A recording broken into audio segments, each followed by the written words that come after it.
I call to order the regular meeting of the City Council, September 2nd, 2014. Let the record state that all members are present and accounted for, and so is the heart and soul of Lake Forest. We're going to start off our meeting with an invocation by Kathleen Brayton. Pleasure to have you here tonight. Good evening. It's a pleasure to be here. It's wonderful to see all of you, ladies and gentlemen. Would you bow your head with me as we pray? Almighty God and loving Father, we want to begin this meeting by thanking you for your many abundant blessings in our lives. We thank you for life itself and for our families and friendships, for our health and the sustenance that we have. We thank you for the freedom we have to embrace you. And we thank you for loving us exactly as we are. And we thank you for the ability to be involved in useful work and for the honor of bearing appropriate responsibilities. We ask that you would pour out your Spirit on this community and bring revival to this land. I pray for the agenda set before the City Council this evening. We ask that you would provide guidance and clarity to each person present and give an assurance of what would please you and what would benefit those who live and work in this great city of Lake Forest. Be with each member of the City Council and provide insight to them so that they may lead with integrity, make decisions that reflect what is right and good before you. Lord, we ask that you would grant the humility that we always seek your will first in everything that we do and say. In your name we pray. Amen. Thank you. And I failed to mention Ms. Brayton is from the Connection Church here in Lake Forest, and they've been very active in the community in a number of ways at a lot of our events. Very appreciative of that. So tonight the Pledge of Allegiance is going to be led by Councilman Voights. It's my great pleasure to be here there at this dais tonight, and we live in the most blessed and freest nation in the world, and the turmoil that's going on around our world hasn't come to our shores, but partly because of the strong men and women that serve our nation in the armed forces. And we have a guest with us tonight, Lieutenant Sash. Would you come before us and lead us all in the Pledge of Allegiance? And thank you for your service to our nation. Thank you, sir.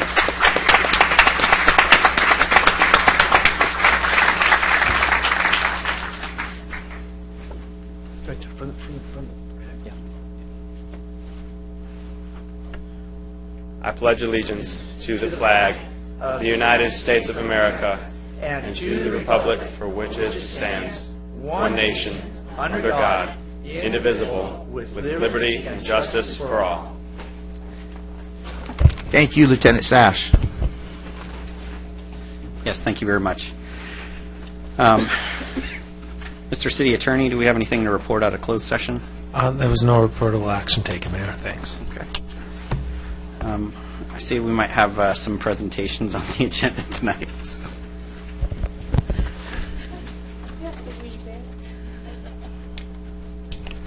Agenda Item 3, recognition of the 2014 Parade volunteers, sponsors, and award winners, submitted by Director of Community Services. Great. And do you need a motion for that? Okay, so I'll entertain a motion on presentations. So moved. Second. Council members, cast your votes. Passes unanimously. So I will head down here to the mic to help pass out some Right. At this time, Mayor and council members will have Rob Gaylord, our Recreation Manager, present the awards for this year's parade, which I might add was a terrific event. Good job. Mayor and members of the City Council, tonight we celebrate the 2014 City of Lake Forest 4th of July Parade, starting with the 50 hardworking parade committee volunteers who devoted countless hours to the parade. Parade committee began meeting last January, and their jobs included recruiting new members, collecting parade entries, and organizing parade day logistics. We'd like to sincerely thank all the parade committee members for their hard work. This year's parade theme was Life, Liberty, Lake Forest. The parade attracted nearly 10,000 people, 95 entries, and was a smooth running parade. Highlights include participation of our own adopted 1st Law Enforcement Marine Corps Battalion. Now the awards, starting with recognizing the fabulous parade volunteers. I ask the mayor to please come out here.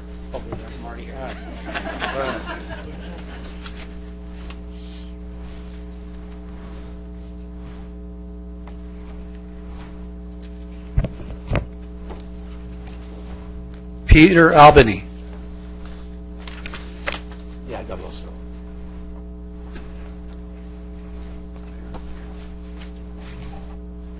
Noma Bates.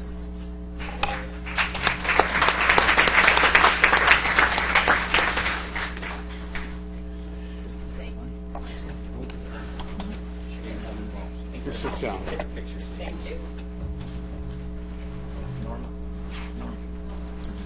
Marty Deutschman.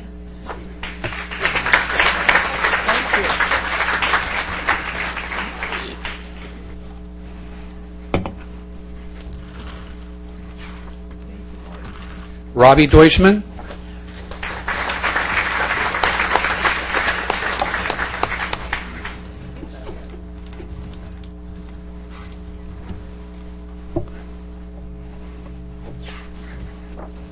Myron Drinkwater.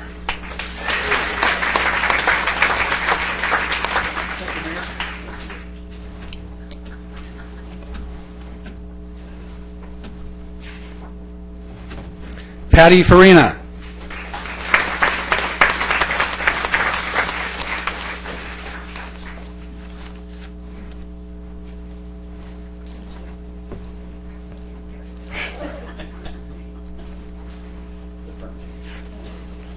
Rich Farina.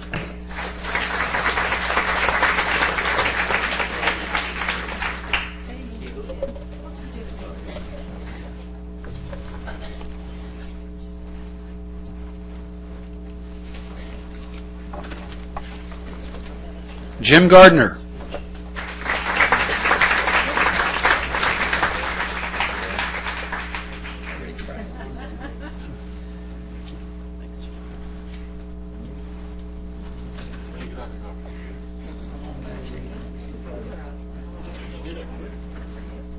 John Irish.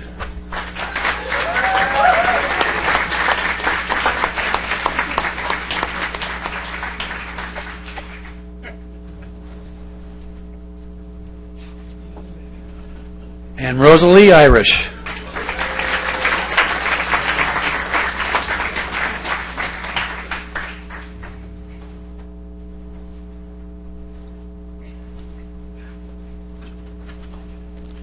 Rick Lancaster.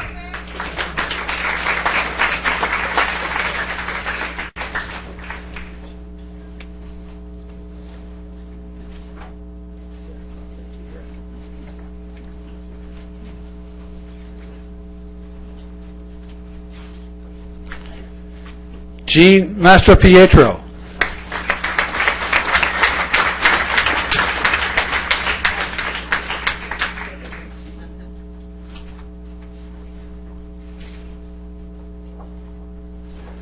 Margie Matzel.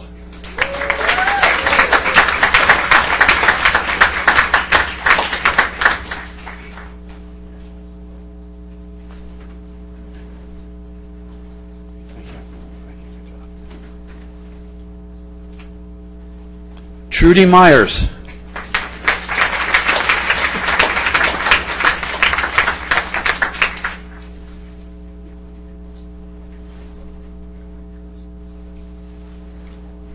Dick Meek.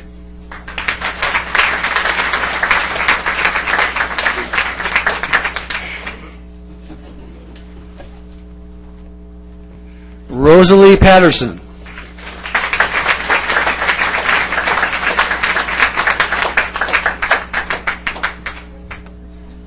Elaine Pong.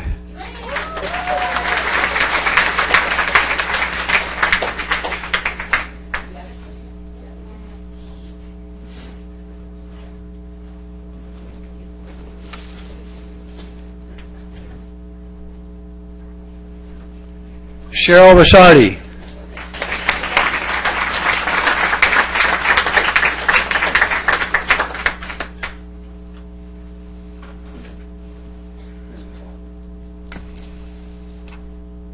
Ray Silva.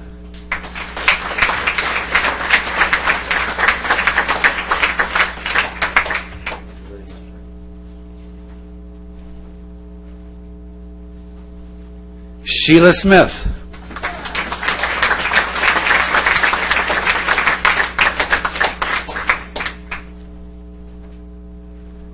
Elizabeth Valentine.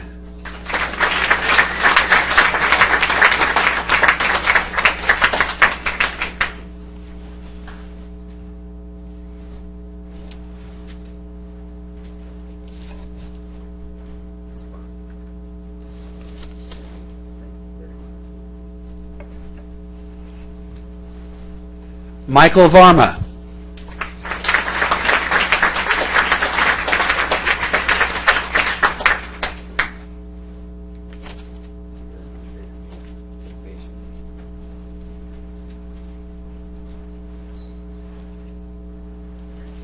You want to get a picture with them all here?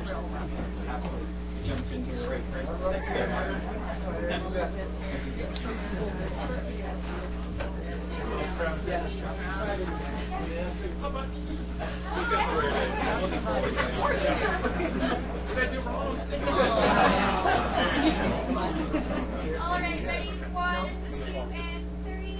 We'll take one more. 1, 2, and 3. If I could have you all stay up here just a little while longer and call the mayor out, we're going to give out some special awards tonight for the committee. First, 10-year service award winners for the parade committee, Andrew and Rosa Patterson.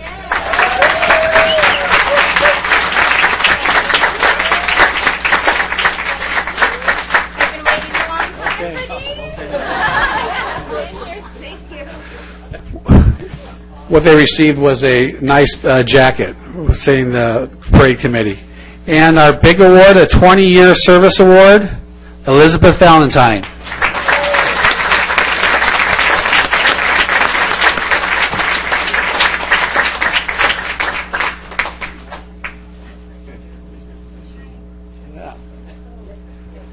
A piece of luggage, so in case you've had enough, you can go travel some now. No, have beer for 4th of July. Congratulations.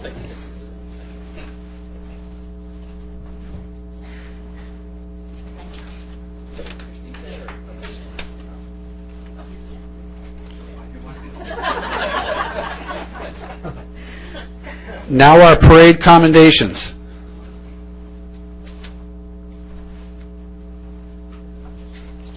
The first one, Jurassic Park Motor Pool.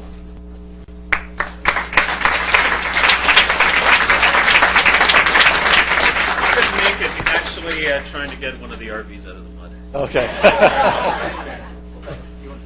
For a picture? I'm probably going to get another one with Star Car Central. Lake Forest Kiwanis.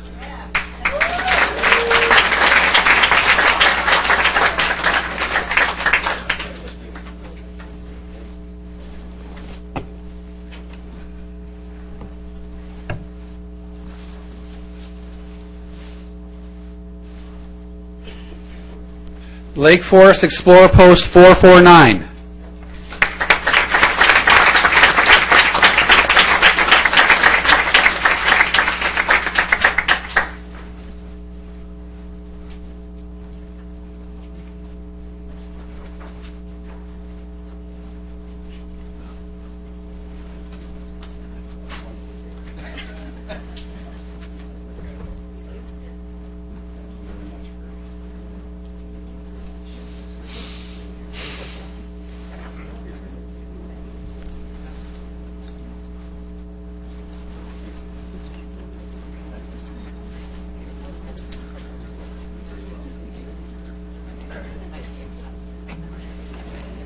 Lake Forest Police Services.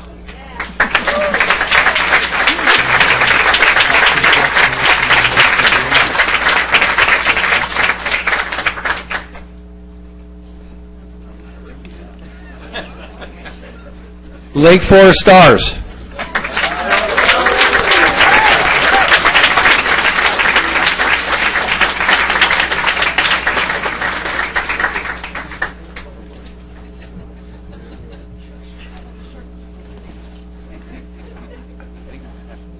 Yeah, we will.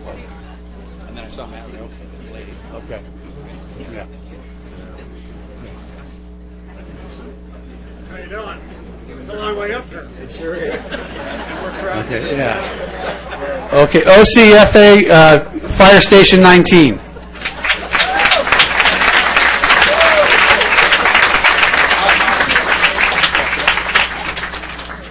Okay, at this time we'd like to try to get a picture of everybody. Starting with the stars. Yeah.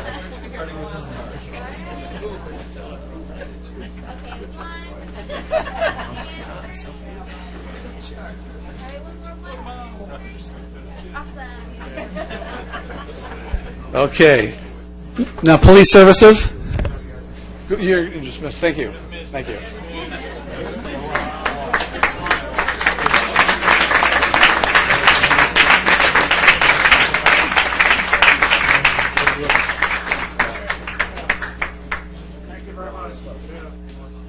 Okay, now police services.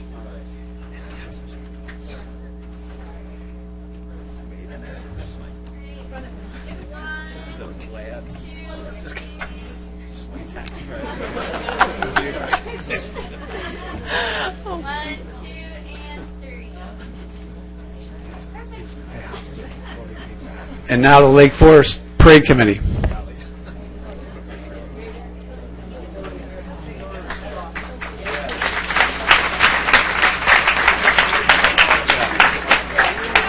Okay, all right, thank you. Guys, thank you.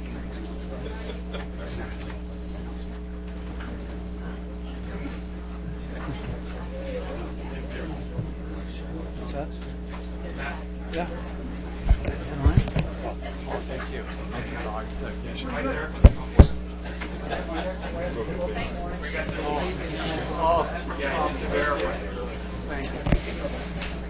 Folks, there's one person here who also deserves a reward or award, but he can't have one because he's a city employee.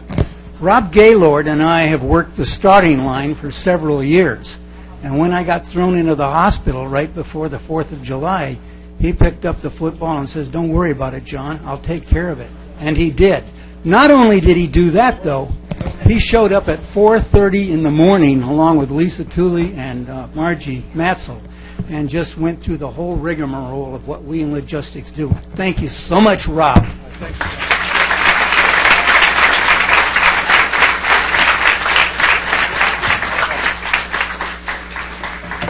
Thank you very much, John.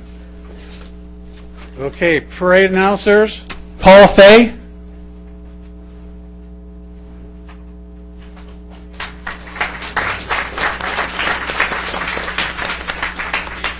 Our TV announcers, Garth Wyckoff.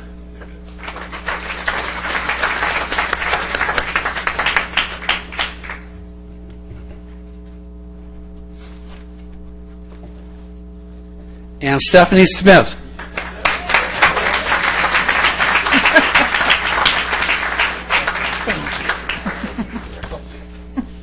Our sponsors.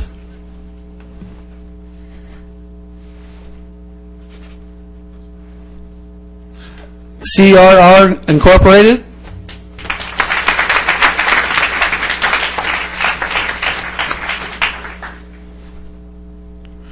Doctor's Ambulance.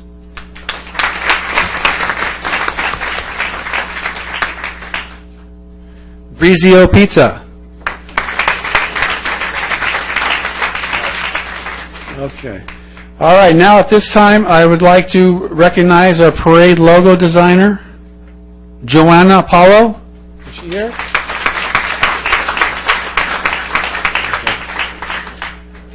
Now we'll give away the awards for the winning entries. I'd like to call up Rosa Patterson and Myron Drinkwater.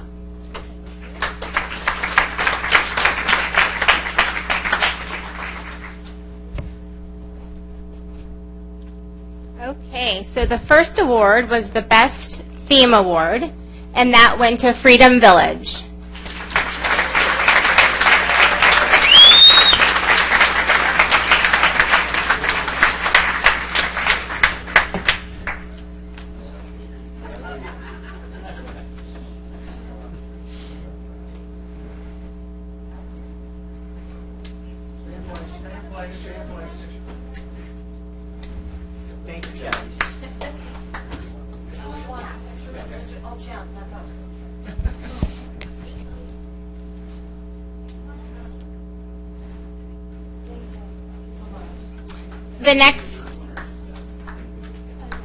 The next award was the Best of Lake Forest Award, and that went to Amigos de la Colina.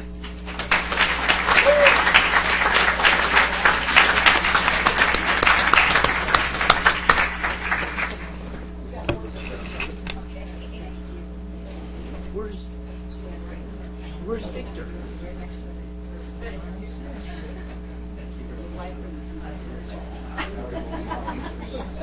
Thank you, guys.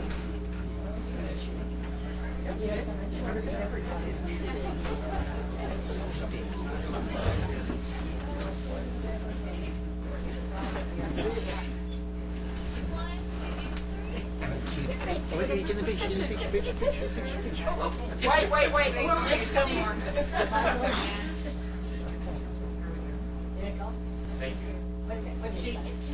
Did it go? Okay. Hold on, guys. I don't know. Flash is on.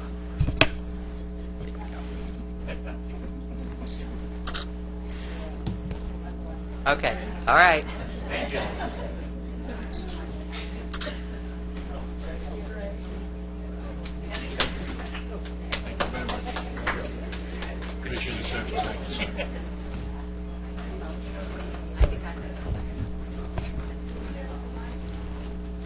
The Best Civic Award went to Cub Scout Pack 918, but they couldn't be here, so we can still applaud for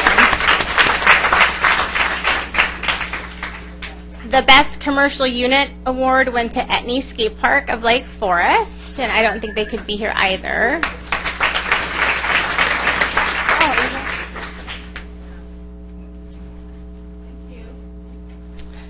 The Best Community Outreach Award went to Abiding Savior Lutheran Church and School and Terra Nova Band.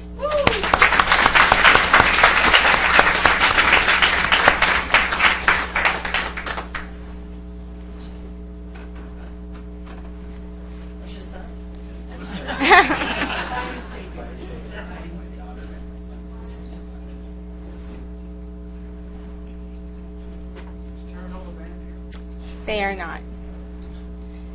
The Mayor's Award went to Comic Quest.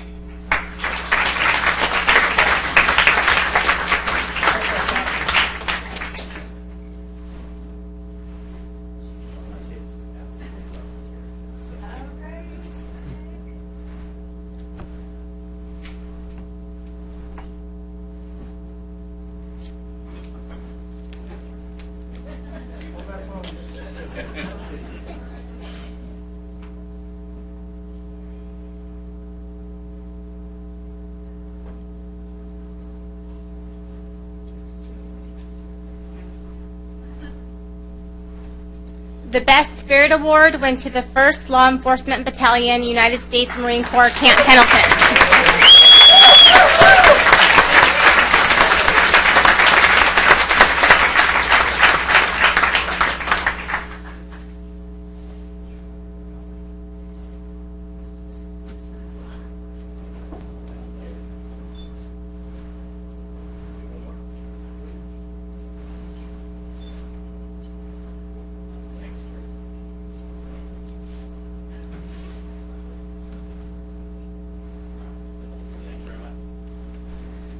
The Best Vehicle Award went to StarCarCentral.com.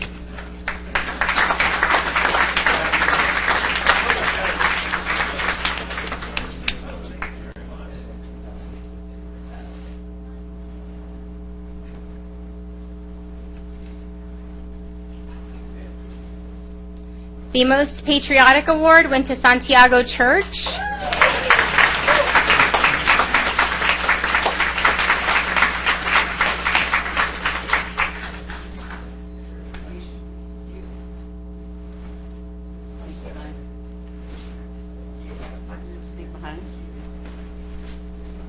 Get the boys in here. Go back here.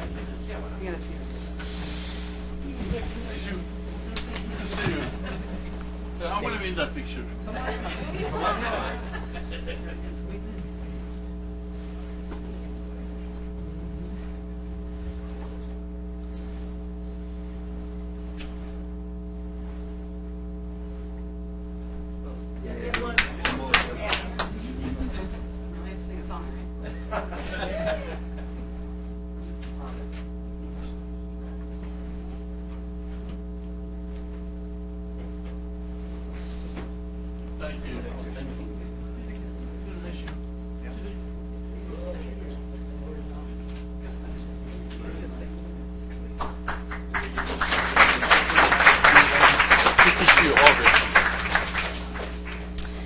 The Best Animal Award went to Mini Madness Miniature Therapy Horses.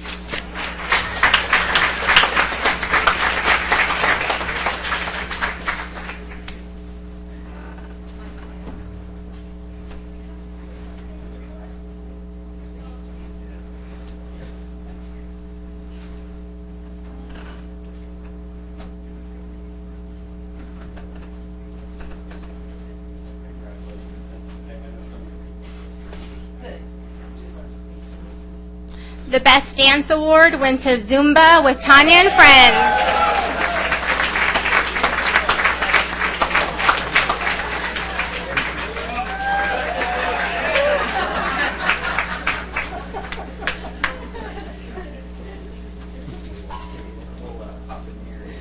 Hi, I'm Tanya.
Our Sandy Mink Award went to the Souza family and the Floyd family.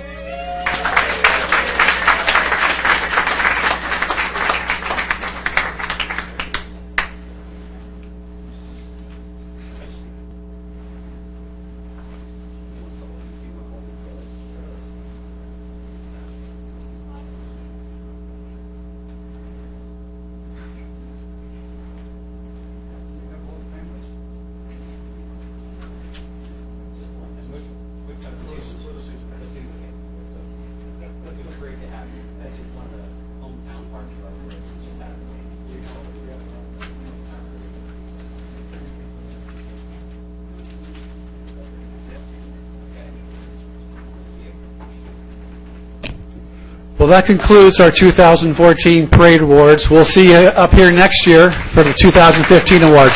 Thank you. And thank for everybody for showing up.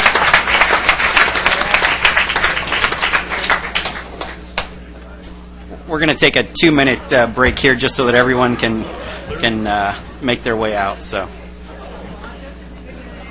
you're welcome to stay, though, if you want. It's a really exciting agenda.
All right, we're going to get on with the meeting here. So if you are in the back, if you'd step into the lobby. If you want to talk, no problem.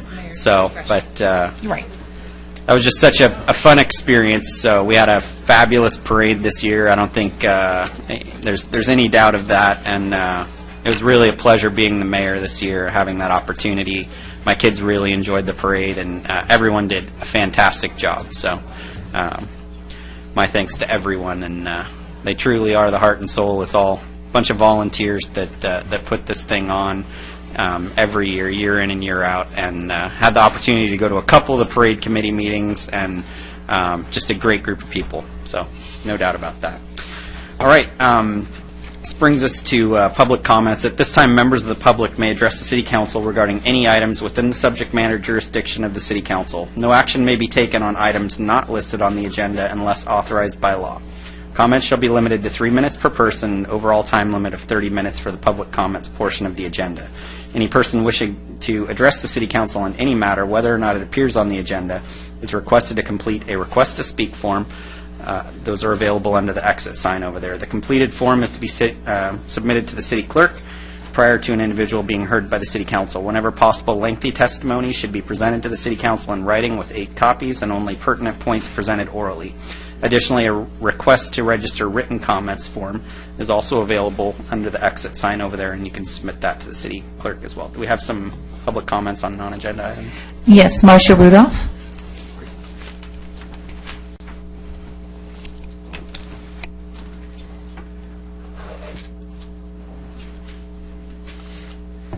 Good evening, one and all.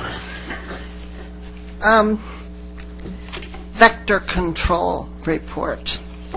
One of the things that those of us on the Vector Control Board of Trustees, there are 37 of us, anyway, got a mail notice last week. It was dated August 26th. There has been the first death attributable to West Nile virus. It was of a resident of Seal Beach. So my thought was, I know, Vector Control's report is kind of a ho-hum, kind of situation. But when you hear that someone died because of West Nile virus, and where she lived in Seal Beach, they collected 2 birds that tested positive for West Nile. Makes you kind of, well, maybe I better pay attention at least to clean up. The main thing is, if you find a dead bird, don't touch it. Don't mess with it.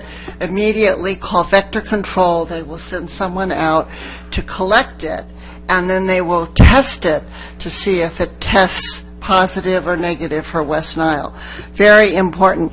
And the flyer that's over here on the table, and if you didn't get one and you want one, let me know, and I will get it to you. But the information in here is pretty vital to protecting yourself and your family and your neighborhood. Remember, if you find a dead bird, don't touch it, don't mess with it, call Vector Control. Thank you. Thank you. We've had no further requests. Okay, thanks.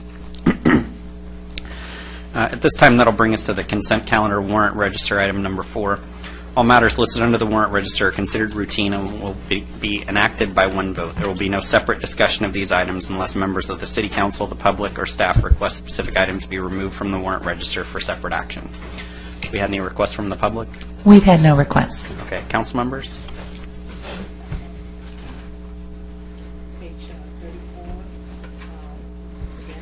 Your mic.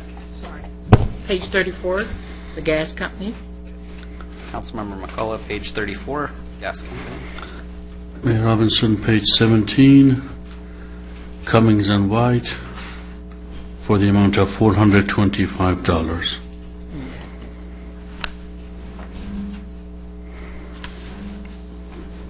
I have a vested interest. It's about a petition I filed several years ago. I need to recuse myself from voting on it. Thank you. Okay. Anything else?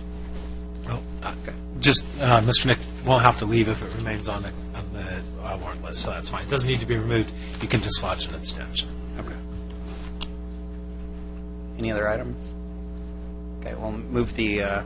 I'll entertain a motion to move the item. Move the remainder. Okay. Is there a second? Second. I need to ask for clarity. On the Cummins and White, what is that? It's attorney's fees for the city's defense of the petition, Nick versus Lake Forest, and it's attorney's fees for special counsel. Or for outside counsel? Is that the appeal? Yes. Did you give us an update on the total? Is that 150?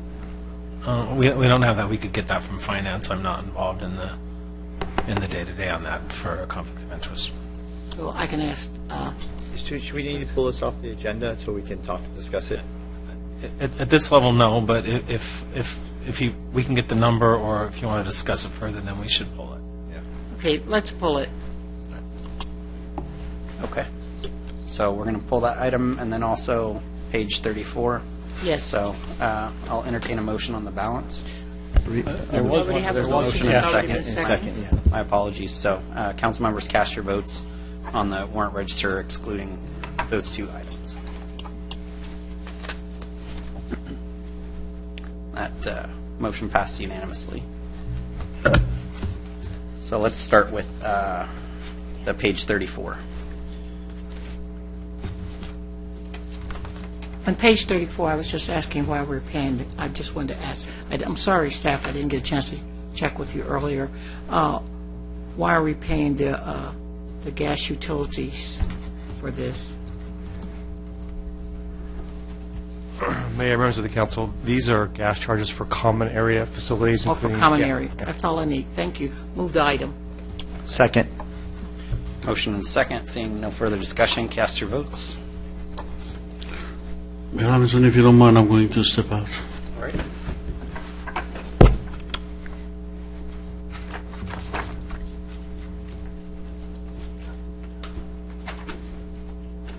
And now the item pulled is the Cummins and White expense for $425 by Councilmember McCullough. You had a question of staff? Yes. I had asked previously that when this item come before, that number one, I would like to get a total. We should have a running total. This is an item where a frivolous lawsuit that was made against our city is pending, and it has an appeal on it. And so far, I'm trying to keep track of how much it's actually costing us, and I think it's getting kind of close to the 150,000 is getting closer. I don't know if it is or not. I know the last time we got an update, it was $100 and something thousand. So I've asked for it to be updated to us. I asked the time before when you gave us the update, and I'd like to know: is there a reason we didn't get the update on the total cost?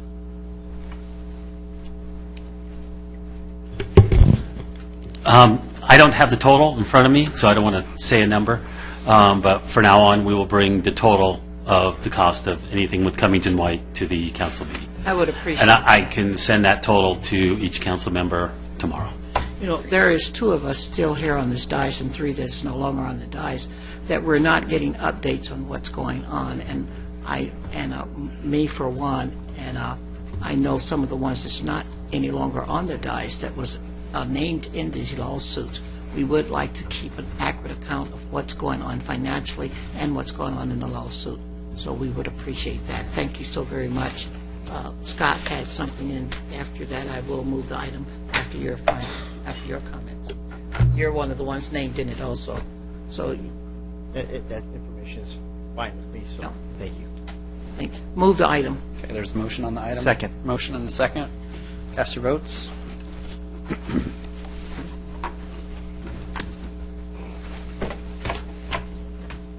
Item passes 4-0 with Mayor Pro Tem Nick abstaining, excused out of the room.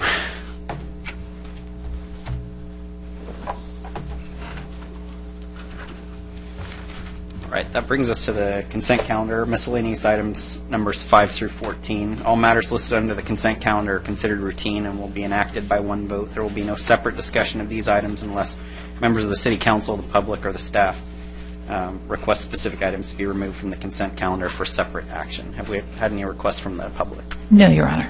Okay, council members? Yes. A's first. Item 13. Item 13.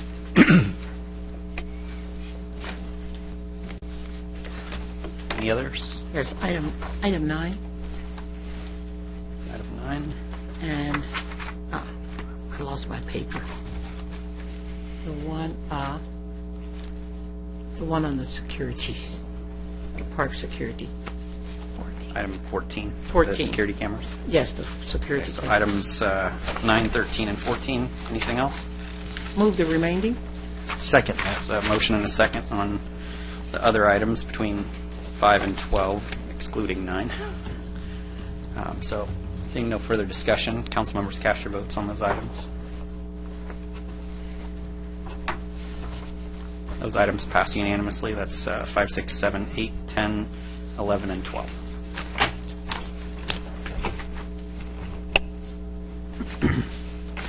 Agenda item 9, annual review of the financial investment policy, submitted by Director of Finance, City Treasurer, and removed from the consent calendar by Council Member McCullough.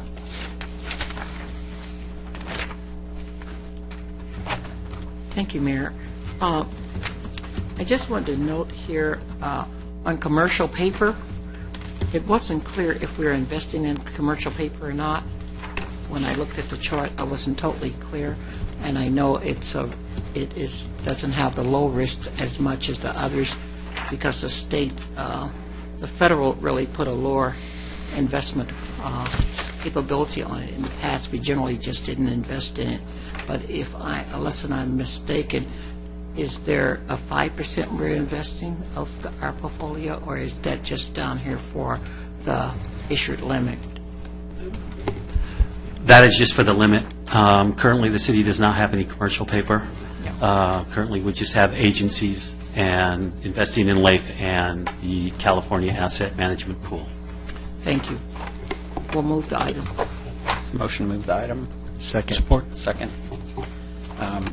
I think that we're doing a great job. We're being very conservative with taxpayers' dollars, so really appreciate what the staff, especially the finance department, is doing.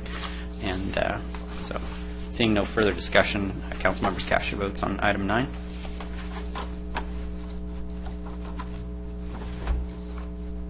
Item passes unanimously. Agenda item 13, request for proposal for Village Pond Park final design services, submitted by Director of Community Services and removed from the consent calendar by Councilmember Bass. Councilman Bass. Under the page 258, the discussion, the scope of work, I would like to have it considered to include a statement regarding that the design will optimize or work towards the reduction of ducks and geese when they do the overall design. Would that be a factor? I recognize that it's not going to eliminate it, but I think that there's probably some design elements that will help to control that. And if we just put it in the RFP, then those submitting proposals will address that. Okay. I need to ask something too. I didn't pull it, but I still had something to ask. Okay. In the design, I'm trying to remember because I didn't have my backup paperwork, but in the design, did we not have it where there was some type of a fountain or movement of the water because we knew that was one? Thank you. All right.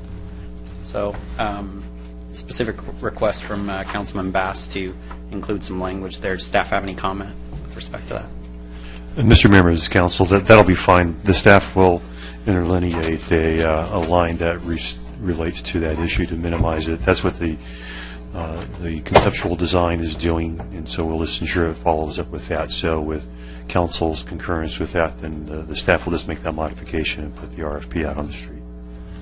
Okay.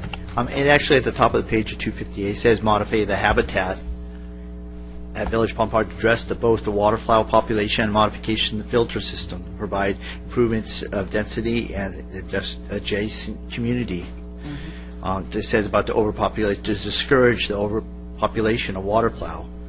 So, yeah, we can clarify that a little bit better. Sure. Well, my request was to include it in the scope of work so that the consultant gets it, because they don't get the staff report. They'll get a RFP that has the scope of work, and that's where I wanted it in there. Sounds very reasonable, and staff seems to be agreeable to that. So, see consensus. We need. So I move approval of the item with the inclusion of some language relative to addressing the need to design considerations so to minimize the desirability of the park by ducks and geese and other waterfowl, and include that in the scope of work of the RFP. I'll second that. There's a motion in a couple of seconds. I don't know which one came first. I'll let you figure that out. Does that give enough clarification? Okay, great. Any further discussion on the item? Okay, seeing none, cast your votes on item 13 with the inclusion of the language that Councilman Bass proposed. Item passes unanimously.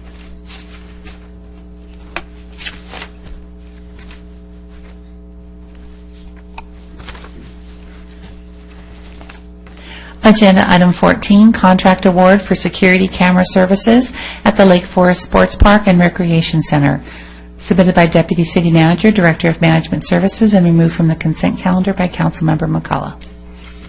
Thank you. Thank you, Mayor. I seen where the camera, number one, I support it 100%. I seen where the film or whatever disc or you're going to have the security on, the camera's going to take, it will only be kept like 4 days. What's going to happen to it after? Are you going to recoup that and deposit it somewhere in case you need it in the future if there was something that happened in the park in there? Oh, it's Deborah. And I didn't catch you. I called. Didn't catch you, so that's why I have to ask it here.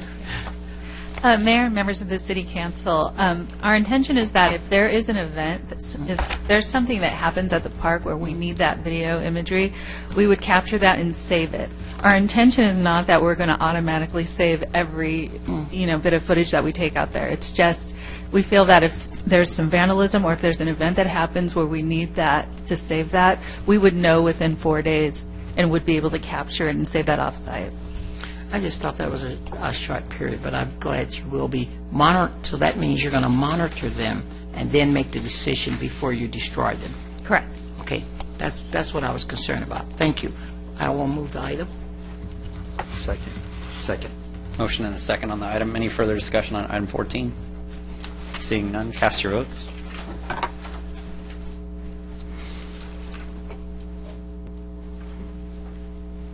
All right. That item passes unanimously.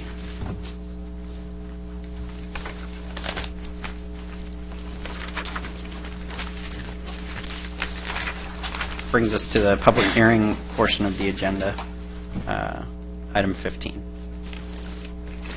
Agenda item 15, appeal of the Planning Commission's approval of a determination of public convenience or necessity for 99-cent only store number 198 located at 23829 El Toro Road, submitted by Director of Development Services. Great. And I'm going to officially open the public hearing on this item, and I'll immediately defer to our city attorney. Thanks, Mr. Mayor. Under a string of cases in California that we call Nightlife Quintero, when a law firm advises a planning commission or a planning department on quasi-adjudicatory proceedings like this, then the attorney who did so is required to recuse him or herself and allow another attorney to substitute in his stead.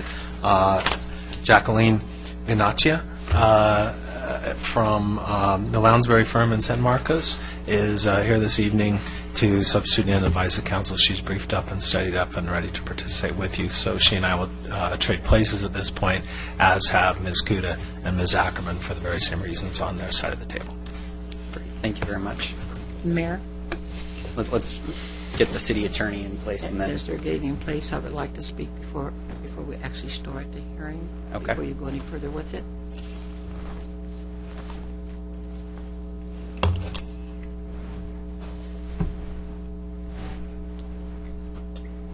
Councilwoman McCullough?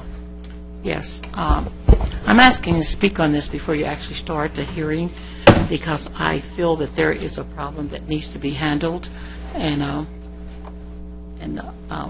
we have a outside attorney. And my problem is that we have two, within the hearing, there is agenda item 15 and agenda item 16. Both are dealing with ABC license. And on this, one is being appealed by the person that is representing the 99-cent store. The other is being appealed by the mayor and the mayor pro tem. And my problem with that is that one hinges on the other. You do one, you gotta, either you're going to say yes to one and yes to the other, or you're going to say no to one and no to the other. Is basically what I'm seeing here. And so to make sure that I have a clarity, and thank you, we have the chair shift. I'm concerned about economic analysis of the I forgot what you call it, about people's financial interests, because even so, we have pending cases, but my thing is, I don't know who did the analysis on this as far as the financial impact, because Mayor Pro Tem Adam Nick has said that he paid $250,000 for his liquor license. Now, if there is a stoppage of taking and having any ABC license in our city, then those licenses become extremely valuable, and that's more than $20,000 that is needed. If there is a certain amount of license or a grid or have a saturation, then those licenses become useless. And as far as the $250,000 he paid, it could put it all the way down to whatever the others are paying, or the highest of any of them that's already established. So I would like for it to be checked on the I forgot the word that you used on that, sorry, but I would like for this to be checked before we go any further, because otherwise there could be a conflict of interest if it is checked for the financial pro or con concerning this.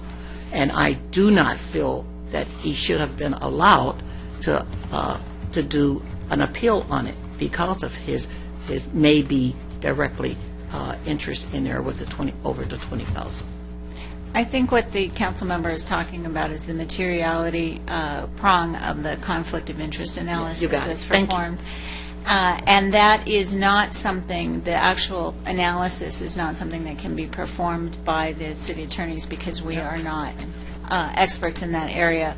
Thus, if the city council would like to study this or commission this study to be prepared to do that, it can vote to do that. It would require putting over this public hearing for some time to allow that, and then potentially to submit, if the council decides, the question of the conflict of interest to the FPPC. So asking you as our attorney, our sitting attorney at the present, I would need to make a motion to ask for that to be, for the analysis to be put in before we take and start voting on this. So it could be looked and see if there could possibly be a $20,000 interest pro or con. So I can ask for that analysis to be done, instructing our staff to bring someone in to do that analysis. You can do that, yes. The council needs to So I instruct just staff need to to ask do for a that. motion. Okay. The reason. Point of clarification. Was there any? Obviously, this has come up, and you're being brought in as outside counsel. Has this question been brought up to you before you got here? Yes. What's your take on that? Is there a conflict, or is it is it a gray area? It is a gray area, and that's exactly what I was explaining to Councilmember McCullough, is that there, the third, one of the prongs of that test, or the final prong of that test, is whether or not there is actual conflict, is the materiality prong. And as Councilmember McCullough identified, there is a $20,000 kind of benchmark that the courts will look at in deciding whether or not the potential conflict has reached that materiality threshold. And that's the analysis that I understand Councilmember McCullough is asking for, an actual financial analysis of the business interest of the council member who may be in conflict. Okay. For my colleagues, to let you know why I wanted to make sure that we are on steady ground, because number one, we have one that was brought in by the okayed by the mayor and Mayor Pro Tem, and the Mayor Pro Tem's financial pro or con gain or loss is what I have at question. And because it's not like when we do our streets, well, within so many feet, you automatically conflict, you need to declare it or whatever. This is different, that you do need an analysis. But one was brought by the person that is representing the 99-cent store.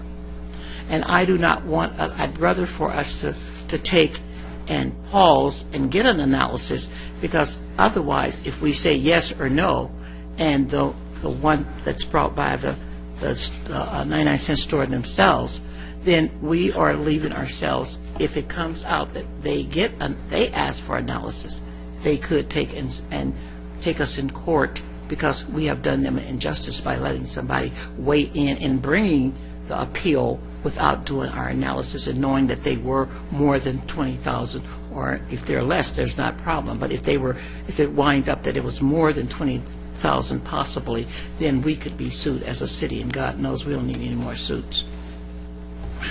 Okay? So that's why I'm asking for us to take that moment to take and do the analysis, and that's to secure. If both of these were both approved, if the Planning Commission had approved both of them and we were asking for a clarity, then I wouldn't need to ask for that. Or if both had been denied, I wouldn't have to ask for that to make sure our city is protected against a lawsuit by either one of the stores. But we got an opposite and an opposite. Either way that go, it's leaving us at risk when we don't know for sure.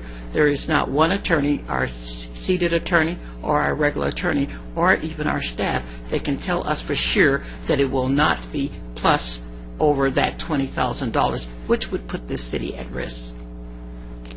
Is that not true, that we could, where they could, if you wind up having a gain more than $20,000, that could take, and the opponent to this says, well, I want an analysis, and he does that, and you find out it is more, then we're at risk. We have done an injustice.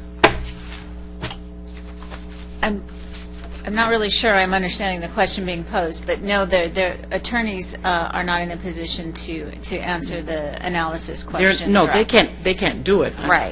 That wasn't what I was asking. Yeah, and if there is potential for exposure, there is always potential for exposure, yes. But I don't know what the applicant is asking for tonight. Yeah. That's what I was asking, the potential for exposure, and we don't know that until we get the analysis. If it is or not, we won't know definite until we can just take the chance or not take the chance. You would definitely have more information if you had requested and received the analysis. That's true. Yes. And our votes would be more solid. I can't say what a court would do. No, I know you couldn't say that one. Okay. Yeah. Councilman Bass. I had something that I wanted to bring up prior to this whole process starting. It appears that this has been a strained process. There's been a lot of time elapsed from the initial applications of this. And it appears to me that it's been strained and difficult because there does not seem to be any parameters that are set to guide this decision. You know, for example, in reading the minutes that were attached to the staff report, there are options where, they could have a resolution that denies it or approves it on the same thing. So it's like, it just seems to me that there's not some, guidelines, at least none that were in the packet, and I can't look because of advice of the attorney, look beyond what was in the packet anyway. So I have a suggestion, and that is that this is kind of off the wall, but take a 15-minute break and let the appellants, the applicants, city and legal counsel meet and determine if we can put both appeals on hold for like a 6-month period until the city prepares some guidelines that would provide the city with, you know, a road path on approving or denying PNC applications. You know, and if they don't want to do it, then we continue with the hearing tonight. But you know, that's my suggestion at this point. Okay. Just a question for the staff. So, getting back to this this whole, I guess, valuation or whatever might occur there. I forget what the language is myself. Apologize. But would this be something that would potentially need to be done with each PCN that we looked at? And do we have any estimates of what costs might be? I know this is like on the fly, but. Mr. Mayor, members of the council, I think the short answer to both those questions is, yeah, we don't know. I'm not really sure how we would scope the analysis to begin with at this juncture, so it would be, I think, a bit too much off the cuff if we were to say it might cost X amount of dollars. I'm not really certain, so we investigated that. As it relates to whether it applies to both, I think each of these, as I understand, and I would defer also to the city attorney, fundamentally stands on their own. The circumstances may be different. They certainly appear generally the same, but there may be something that's different about one of the two circumstances in which it might be different for one versus the other, or any that you might have in the future. So it may be very much site-specific in terms of that conflict. So at this juncture, if the council desires, I wish we could be more definitive about your desire to potentially do this and be able to give you an answer as to a cost, but I think we'd be speculative at this point until we could come back and find out who could do it, because certainly there's no one on staff who could do that. We'd have to go out and hire consultants to do it. Okay, and where do we stand as far as what state law requires, meeting certain time limits and things of that nature with respect to appeals? And I understand we have short windows, so I don't know if, there has been a question or a suggestion thrown out about trying to see if all parties would agree. Would the state law accept that if all parties were to agree on something like that? Or? In the Business and Professions Code section that we're talking about for getting these PNC determinations, there is a requirement that the city act in one way or another within 90 days. And if they don't, then the ABC has the authority to do that, to go ahead and act on the application without the benefit or without the input of the city council. However, it has not been the city attorney's experience that the ABC tends to exercise that right to go in and do that without first getting some indication from the city of its thoughts on public convenience and necessity. Okay. Mayor Pro Tem Nick. If I may,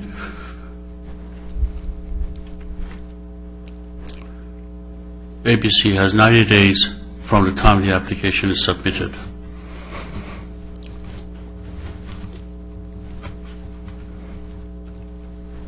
Although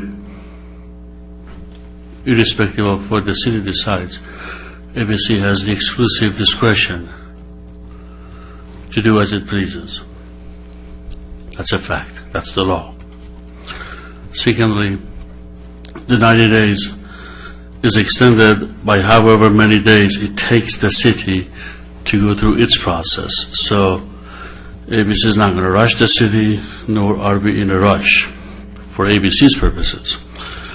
For the purpose of speedy trial and getting the answer sooner than later, we owe it to the applicant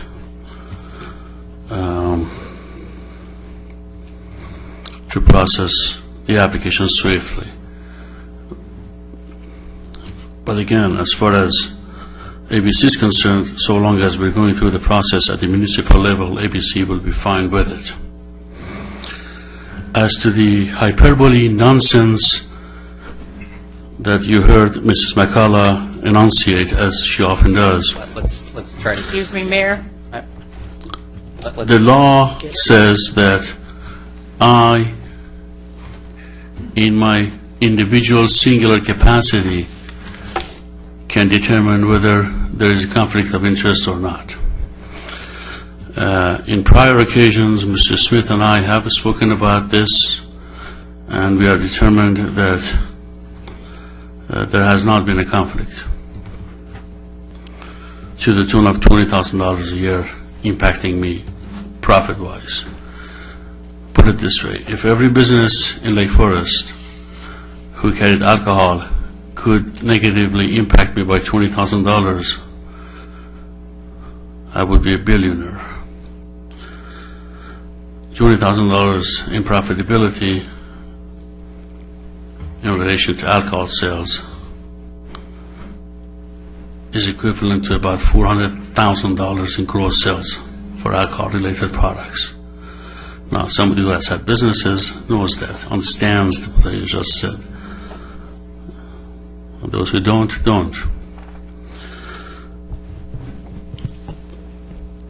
I am frankly sick and tired of this. The fact of the matter is a decision was rendered by the previous city council. To a great extent, the reason there is only one person remaining on this council who had to do with that decision. There's two. No, actually, there's only one person who made that decision. That was you, Madam. Mr. Voights sided with the state of California. So please do not correct me when I'm correct. There's only one council member remaining today, and that's Mrs. McCullough, who rendered a decision who I deemed to be unlawful. Whether it was unlawful or not, it is to be seen. It is yet to be seen. That's before the court. Okay. Is there not an Hold on. attorney to put this in proper perspective? So let's just stick to So the the fact topic that we're... the I'm fact that asking the attorney. That is something that is before the court. He lost it. He is appealing it. Now he's bringing it here. I did not bring up the court case that you have sued this city and the 5 councils that were here and cost us just about $150,000. I did not bring that up. I'm talking about the validity. you did half hour ago. I did not in this. You called it frivolous. We're going to take a 5-minute break. You need to take a break. Thank you. You called it frivolous, did you not, half hour ago? What a liar. You need to shut up and stop attacking.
Clearly, this item is something that sparks a lot of passion in our community, so I would just want to take a break and try to pull some of the emotion out of it, because we still do have business to deal with. So I want to defer to the city attorney just for some clarification on some of the things that have been mentioned.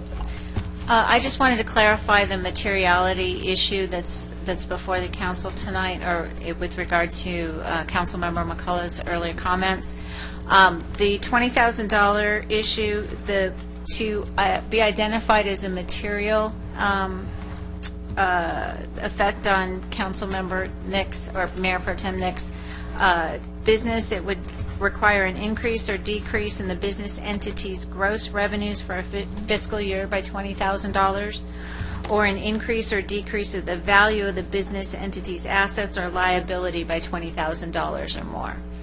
I also wanted to clarify with regard to ABC action over these two items over the next few months, if the council should decide that it would like to undertake the type of analysis. There is no legal requirement that the ABC suspend its rights to conduct a review of these applications. However, it has been our experience, and it is virtually certain, that the ABC would, in fact, suspend any review or decision on these applications while the city is still involved in its process. Great. Thank you very much for that. Appreciate the clarification information here. Based on what I've heard so far, I think that probably what makes the most sense moving forward would be that we do a material analysis just to try to bring some clarity to this issue. I don't know if it could be all-encompassing of every PCN that we look at, but definitely at least with respect to these two, they are something that have I think they went through 3 rounds of planning commission discussions. So, again, I know that there's a lot of passion, a lot of opinions with respect to this, and so I think that makes the most sense. So I'm going to make a motion that we move forward with a material analysis. Second that. So there's a motion and a second to do that, and in doing so, my expectation is that we are postponing these, because that's the whole purpose here, right? So yes. Postponing these 2 items. By doing that, the council also needs to identify that, in fact, that they are continuing the public hearing on these 2 agenda items. I move to continue the 2 items. We'll just include that as a part of a friendly amendment here. So there's a motion and a second to move forward with a material analysis. Then I enter a friendly amendment to postpone indefinitely the 2 items pending the result of the independent materiality test. So basically, once we get that information back, then we could put that on the earliest agenda based on that information. So any discussion on the motion? And that analysis will be done by the FPPC? No, the analysis will require the retention of a valuation expert to look over the information and provide an opinion to the city. And then the city council or the city staff, should it want to do that, can present that information to the FPPC for an FPPC opinion. In my limited understanding of FPPC's staffing and so forth, if we ask them to do it, we might be literally postponing this indefinitely. So, that would make sense that we have someone do the business valuation from that side, make that determination, and then I'm sure that information if they're interested, would be value to them. Yeah, They could decide whether they'd move on with something on their own. So. I'm sorry, I didn't include that part of it, but I would expect that they would, we would have a valuation analysis, and then whether or not it goes to the FPPC or not is, I guess, come back to us, or? I think so. I mean, that valuation is going to come back to us, and then a determination would be made based on whether Mayor Pro Tem Nick could participate or not. If whether he could or he couldn't, the FPPC may be interested. Okay, and this motion applies to both items? Both items, correct. Would it affect any other PCNs that we have participating in as a city? Because obviously, Planning Commission just okayed one just the other night. Potentially, it could, because I see this issue coming up if there's an appeal of the Planning Commission decision from the other night. But again, that's not before the council tonight. Yeah, so are we tying these two together? I'm tying these two together in my motion. I don't think this would have any effect on PCNs that have not been appealed to us, because Mayor Pro Tem Nick has not been involved in that decision-making process. So I'm not speaking as an attorney clearly, but since he hasn't been involved in the process, I don't see any problem with any of those. If he had to be involved in the process, then my expectation would be that those situations would be, or those items would be in the same situation. So I'm tying the two together in my motion. There's a motion and a second. There is, but is there time for discussion? And we have, I think we have someone from 99 Cent Store where they have a moment. Well, maybe you can help me a little bit with the process. So. Yeah, I would agree that you could have some public comment with regard to the pending motion. However, there has been no action or discussion by the board with regard to items 15 and 16. Okay. So as far as public comment with...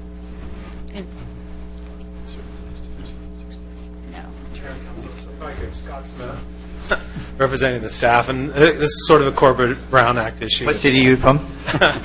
San Clemente. But my opinion would be on the Brown Act issue, what Jackie says, and that said, any member of the public has an opportunity to comment on the item, which right now is a continuance, or to say anything they want about what's noticed. But we would not expect, with the motion pending, for you to hold a hearing until the motion was disposed of, and then you moved on to whatever happens next. Would that be right, Jeff? Right. That's what I was. Okay, so go to public comment is what I'm If there is any public comment with regard to the pending motion. To the pending motion. Okay. So that makes it a little challenging, because I'm sure that the public comment cards are none of them have anything to do with pending motion at this point. They were all submitted prior to the motion being made. Which makes sense. So I guess if there's any members of the public that wish to speak on this particular motion. Oh, we have one.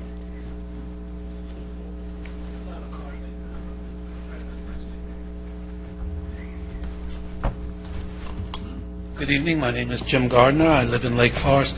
On the pending motion, and that reminds me, whatever happened, talking about the Brown Act, they opened up for public comment, and then they started chatting, and they went into a completely different thing. So you might think about that for the Brown Act. In any event, on the pending motion, I'd like to reinforce Councilman Bass's recommendations made a little while ago and have that added as a friendly addition to the motion. Namely, more than a year ago, you promised to do something about the PCN, which, as you've already noted, has caused considerable expense, time, and energy, and wasted staff resources because you failed to live up to your decision to give people more guidance about the PCN process. I believe that was over a year ago, and now it comes back to bite us. So that as going forward on your pending motion, I would strongly suggest that you add Councilman Bass' suggestion that in the interim, while this marketability or whatever it's called study is being done, that you do what you promised to do over a year ago, namely provide the Planning Commission with guidelines for how to evaluate the PCN and not leave them lost in the wind. Thank you. Any other public comment? Good evening, Honorable Mayor and council members. My name is Steve Rawlings. I represent 99 Cent Only Stores. I was the applicant, and I guess I'm the appellant on item 15, the second item, and I guess I'm here to defend the first appeal there.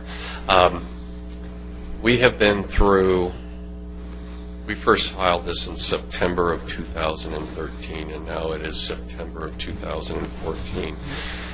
Typically, this is a rather routine approval process in the over 60 different municipalities that I've worked in the last 2 years on behalf of 99 Cents Only Stores and others.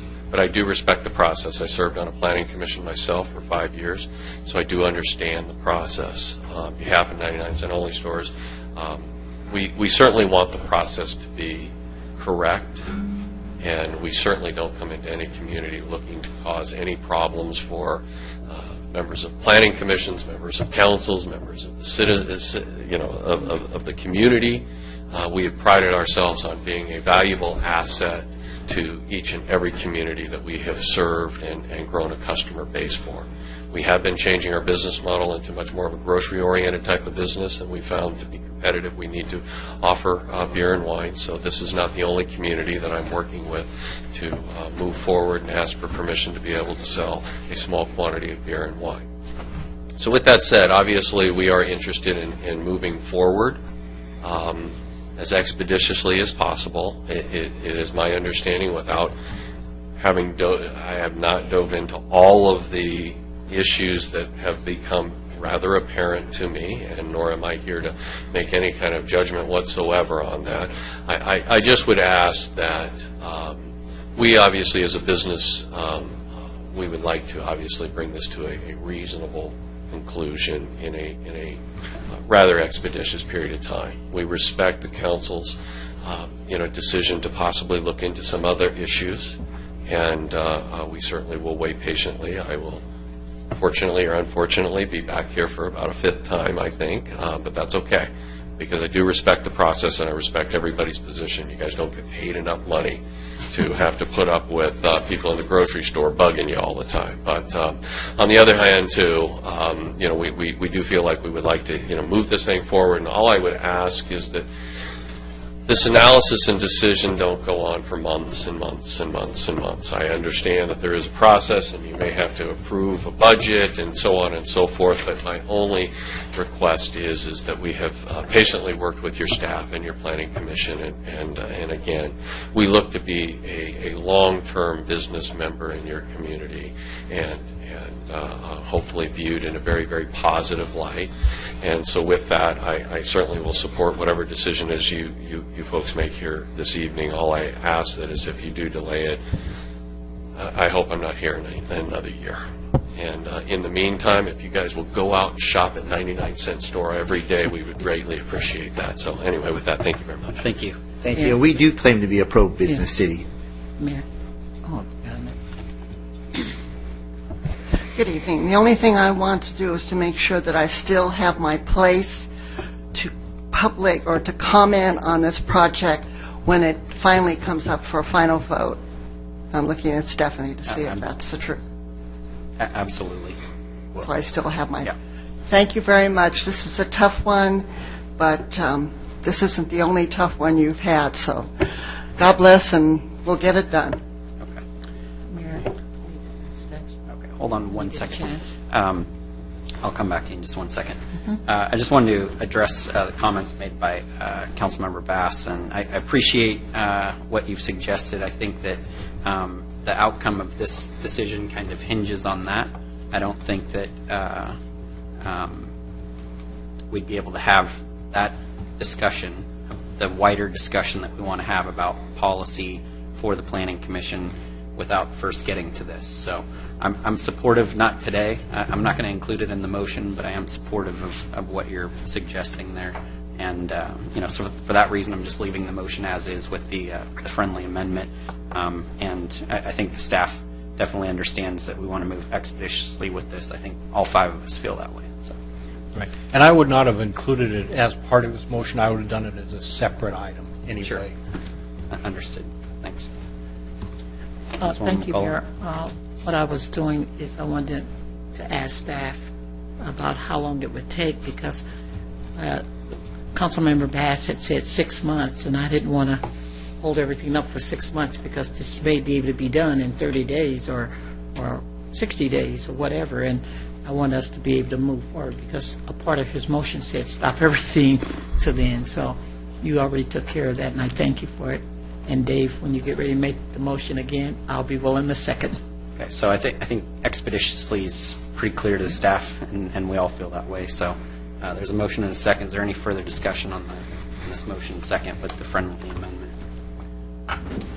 No, but I will have an item related to this right after. Okay. Council members, cast your votes. Okay, and that passes unanimously. Councilmember Bass. Okay. This is a question. I'll give you a short leash here because it depends on what you're going to go with. So. Okay. It's a question for City Attorney Scott Smith. We received a memo from you relative to communications on this issue. Oh, yeah. Yeah. I wouldn't even talk with City Manager Dunnick about it today. Oh, yeah. Because it said staff. Now, so the question is that still in force until we have the hearing? Thanks for the opportunity to clarify, Councilmember Bass. And I apologize for that imprecision in the memo. The staff that we suggest you not talk to is any staff that's sitting over here, but staff that's advising the council in its capacity as the hearing body, i.e. Mr. Dunnick, Ms. Kuda, can be consulted about the hearing process, not the substance of the hearing. Whatever happens, the mayor will give you all opportunity for voir dire, which means that when the hearing is set and convenes, any communications you had offline or outside the hearing, because there will be some time between now and then, you'll drive by the sites. You've been invited to buy groceries there. Right, yeah. You will have the chance to share those observations and disclose those communications. But the staff we referred to in the memo was the staff who had already acted in advising the commission. And certainly the director, who, as you heard earlier, rendered a decision on the merits of this application previously. So we are the staff members that we wanted you to avoid consultation. And then later this month, there will be a candidates forum. Mm-hmm. Whether this question comes up or not, I don't know. Don't know the questions that will be asked. But what can we do or not do at that time? Yeah.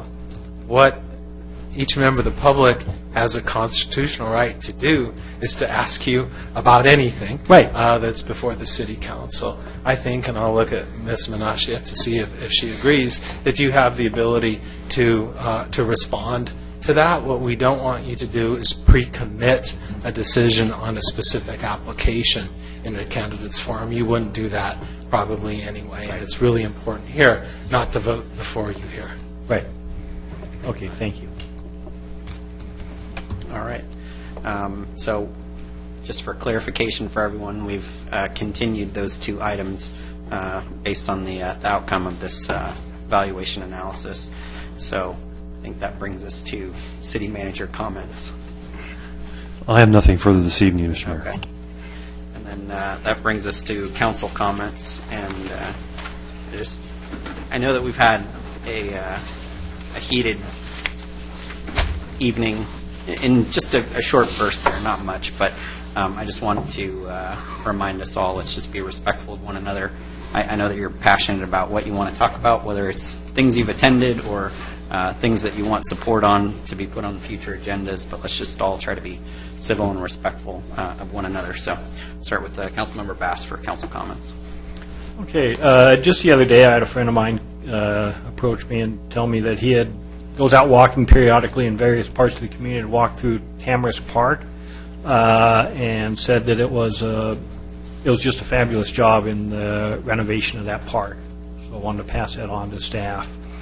And then the other thing is, just wanted to make everyone aware that September is National Preparedness Month. And, in my neighborhood, Edison is doing some major work. They cut off electricity for one day 2 weeks ago, and they're going to cut it off for 8 hours again in about a week or so. Makes me think about preparedness, like what will work and what won't work, not just in an earthquake, but any emergency or outage or something. And so I just want to remind the public and all to be sure that they're prepared, and think about what would happen if power was out or whatever might be out, and how you might be able to function. Thank you.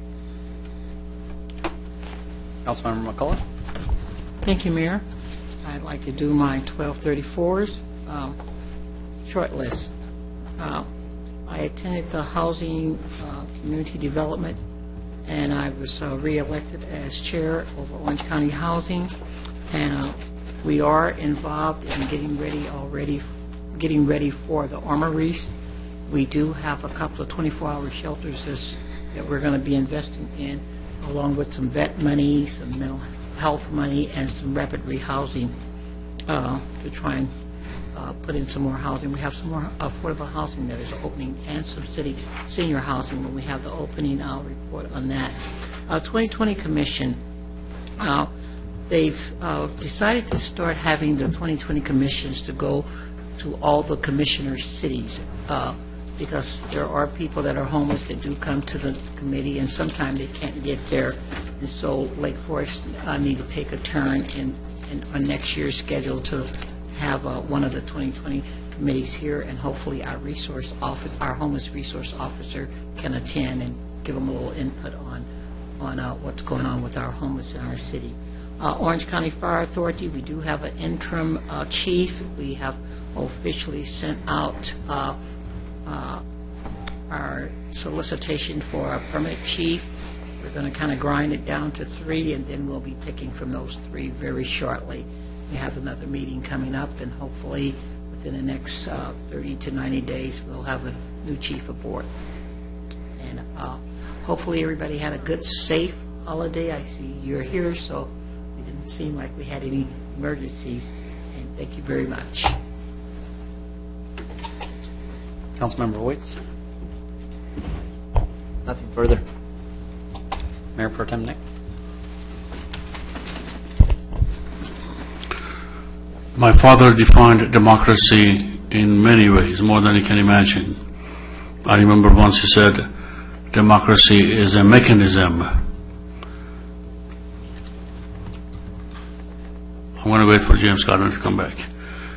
He once told me, democracy is a mechanism whereby it makes sure that people are governed with the government they deserve. They are governed with the government no better, no worse than they are. On March 1, 2011, I walked out of here in disgust. I won't go into the details. Most of us know those details. There's one gentleman here tonight, sitting in the back rows, who stepped out and heard others saying the 4 people out of the 5 should be recalled. They should be recalled. I said to him then, which I'm sure he remembers and others remember, I said, now, recalling elected officials is a tall order. Let's just work on changing the mix-up of the council. Fast forward, the very next election, there's a different makeup. One with a 20-year incumbency does not get elected, does not even come number 3 or number 4, comes number 5, where 2 were required. One does not run for reasons unknown to me, and one resigns after 18 years and 10 months. I decided then, on March 1, that I deserved a better government in my hometown. I renewed that commitment to you tonight. There will be a different government here. There will be new people sitting next to me. And by then, by December of this year, there will have been 100% turnover compared to who was sitting here on March 1, 2011. You may not like it, you may like it. The fact that I wasn't born here. The fact that I speak with a foreign accent. I am no less, no more American than you are. I'm a taxpayer, I'm a law-abiding citizen. I pledge to the same flag, I respect the same Constitution. Let there be no doubt that I had a lot to do with the makeup of the council that is before you tonight. I shall continue that endeavor.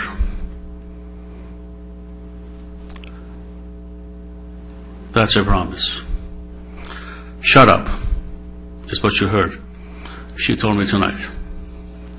When I am actually stating facts, indisputable facts. One time, I'm trying to curtail expenses and I'm trying to require city council members be required to submit receipts with their expense reports. Because I don't believe we should be entitled to reimbursement without a receipt. And I remember she said to Dwight, you need to put this man in chains. Now, if you think I traveled 8,000 miles, crossed 2 countries, walked over 600 kilometers or 400 miles to be subjected to this, you're wrong. I'm still within my 5 minutes. Please do not interrupt me. Let's just try to stick to not talking about any members up here. Having said that,